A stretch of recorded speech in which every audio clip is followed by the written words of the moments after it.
Hello mga kawayo. Nakain ako ng ice cream.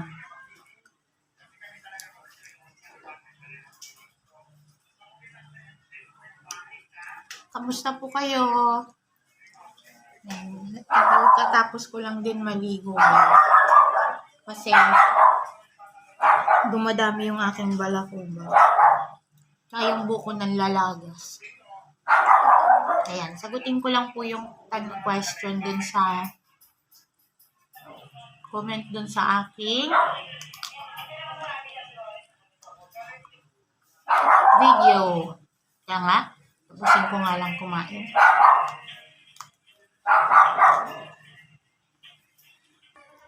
Kaya mga ka-warriors, lumipat ako dito sa kwarto.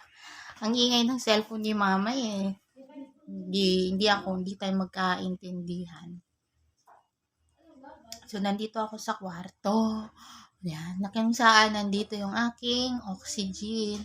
Saka yung picture ko. Kumain ako ng ice cream. So, yan. Minsan lang po ako mga ka-worry kumakain ng ice cream kasi sinabihan din naman ako ni Doc na pwede akong kumain ng ice cream. Hindi naman palagi, minsan lang. So, yun. Siguro, madalang sa isang buwan, siguro 1-2 beses lang ako kumakain ng ice cream. Ganun. Minsan kasi naghahanap din ako ng something na makakain. Ganon. Kaya sasagutin ko yung na may nagtanong kasi na sabi niya kung nagkakaroon pa ako ng menstruation. So, sinagot ko naman pero para malaman na rin ng iba, no? Nung tumigil yung menstruation ko nung unang nagkaroon ako ng sakit ng kidney failure is siguro gawa ng mga gamot. So, nag-stop yung menstruation ko ng 1 year. So, after 1 year, bumalik siya. Tapos ngayon, regular naman yung menstruation ko. Tapos, kaso nga lang, mas malakas yung menstruation ko ngayon. Oo, mas maraming lumalabas. Sabi nila, kasi daw na ganun daw yun pag nagsasalin ng dugo. Oo, kasi, syempre. Tapos, meron naman na simula nung nag-dialysis sila, hindi na sila nagkaroon ng menstruation. Kasi meron na akong kasama na simula doon na nag-start siya nagkaroon ng sakit na chronic kidney disease tapos nag-dialysis ay hindi na siya nagkaroon hanggang ngayon. So, hindi naman pare-pareho yung iba, meron pa rin, karamihan pa rin sa amin, mga kasamahan ko may menstruation pa rin, normal pa rin. Pero yung iba, hindi na talaga. Oo. Halos kaedad ko lang din yun siya. Yung nagkaroon na walan siya ng menstruation. So, yung iba, normal pa rin, pero yung iba tumitigil talaga. Siguro gawa rin siguro depende siguro sa lagay na ng kidney. Or, kasi hindi ko pa natatanong kay Doc yun eh. Oo, kung bakit yung iba hindi na nagkakaroon ng menstruation. Tapos yung iba naman nawawala pero bumabalik. Katulad nung sa akin, bumalik siya. Akala ko nga nun, hindi na ako magkakaroon eh. Talagang pinag-pray ko na magkaroon ako ulit. Kasi iba pa rin pag tayo mga babae magkaroon ng menstruation para, alam mo, na ilalabas natin yung mga maduduming dugo at napapalitan. Lalo na at nagsasalin o hindi natin maiwasan ng mga dinadialysis. Mag-blood lagyan tayo salinan tayo ng dugo. Pero bakit parang ang putla ko? Kumain kasi ako ng ice cream.